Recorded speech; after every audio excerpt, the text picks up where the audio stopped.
History tells us many Iowa caucus goers truly make up their mind on caucus night. And 3 weeks out, they are still very persuadable by candidates who focus on issues that matter to them. A Fox News poll shows national security at the very top of the list for Iowa caucus goers, followed quickly by economic issues. Those issues, rather than personal attacks, will be front and center at the next GOP debate hosted by our sister channel, the Fox Business Network, coming to you this Thursday. For a preview, former Democratic Ohio Congressman, Fox News contributor Dennis Kucinich, and Bryant Rowe partner Amos Snead. Gentlemen, thank you for being here. Amos, first to you as we look at these poll numbers out of Iowa. How does this affect the candidates' messaging the last 3 weeks before the caucus? You know, Leland, I'm glad you showed that, because if you really look at this, I think Republicans across the country would prefer to have a conversation about the issues and about the policies instead of how loud Donald Trump can be on Twitter. So as we're getting, we're 4 days out from this debate, we're just weeks out from the caucus. I'm really happy as a Republican that we're shifting more towards that type conversation. When we're looking at this, break this down though. It says economic issues are the second most important thing. So how, if you're advising a candidate, how do you say talk about economic issues? Because Republicans, it's a very broad group. What economic issue is most important? Yeah, absolutely. Like if you're advising Jeb Bush, I would say get out there and talk about what you did in the state of Florida, talk about the job creation you had there, and get it really back to the policies that you've done, the experience you have leading, and have that conversation as opposed to just personal attacks that we've seen for the past several weeks and months. Congressman, as you look at these two most important issues, national security, many folks would say President Obama hasn't done that great on. The economy, obviously the latest numbers out of the Dow the past week, folks aren't so happy about those either. How do Democrats counter the Republican messaging of I can do better than President Obama? Well, actually, our national security dilemma is the product of both parties, not just Democrats or Republicans, because both parties have gone forward to support spending for wars and also to support the interventionism in Libya and Iraq and in Syria.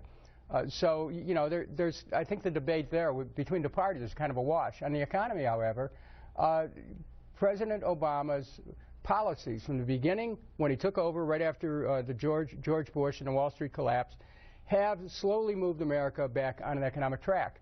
So I think that the Democratic Party will claim a little bit of stabilization in the economy. You're right, what's happened on Wall Street at the beginning of this year, right out of the box, raises questions as to whether the reforms that were put in place that were supposed to stop the speculating have actually been effective. Well, and we'll continue the thought on President Obama's policies with you, Congressman. Mrs. Clinton this morning on one of the Sunday shows continued to say, I'm going to further President Obama's policies. That's been a mainstay of her campaign. Yet when you look at the latest poll of her in New Hampshire against Bernie Sanders, she is down 13 points, and that gap is widening. So, Congressman, as it comes down to the issues, two questions. One, is Hillary Clinton going to have to move farther to the left to try and close that gap with Bernie Sanders? Two, if she does it make it more difficult for her come the general election, assuming she is the nominee?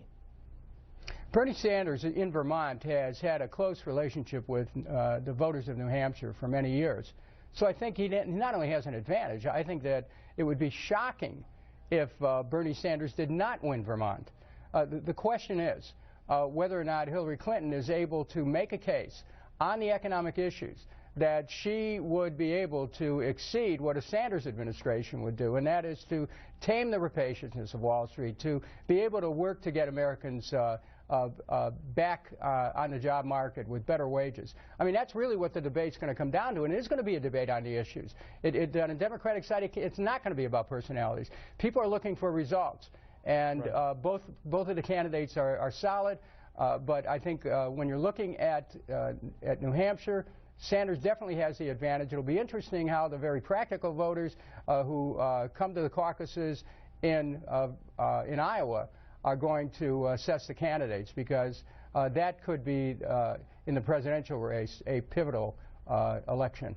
Amos, a very quick last word. Yeah, I think the big untold story of this race right now, Leland, is how far left Hillary Clinton is having to go to deal with the Sanders situation. And will she be able to pivot and get back towards the middle if and when she becomes the nominee? Well, we will see how that plays out over the next couple of months. Congressman, appreciate you being here. Amos, Snead, I particularly like the color of your tie, sir. Roll Tide. Roll Tide, Leland. Thank you, sir. There we go. All right, we'll be rooting for you tomorrow.